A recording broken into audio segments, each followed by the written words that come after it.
এসব করে আমাকে কিছু করতে পারবে না। আপনিও এপিডোপিট করে নাম বদলে আমার বিরুদ্ধে লড়ুন না। মমতা ব্যানার্জি ছাড়া কোনো বড় অস্ত্র, রাজনৈতিক অস্ত্র তৃণমূলের কাছে নেই।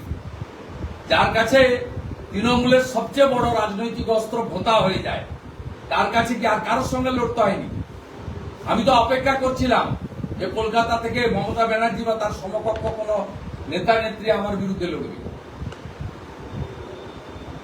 আপনিও নোটারি করে রাখুন, পরের বার যখন আমি লড়বো আমার বিরুদ্ধে শুভেন্দু অধিকারীর নাম দিয়ে লড়বেন। ইভিএম এ তো মুখটা থাকবে। নন্দীগ্রামের মানুষ, এই এলাকার মানুষ মুখটা দেখলেই যথেষ্ট। আমি 2004 থেকে লোকসভায় এখানে লড়েছি লক্ষণ সেনের বিরুদ্ধে। আমার যা সেদিনও লোক দেখেছে, বয়সের বৃদ্ধি এবং বয়স বৃদ্ধির সাথে সাথে শরীর মুখে যেটুকু ছাপ পড়ে, এর বাইরে যদি কোনো পরিবর্তন কেউ দেখাতে পারে তাহলে আমি তার কাছে ক্ষমা চাই।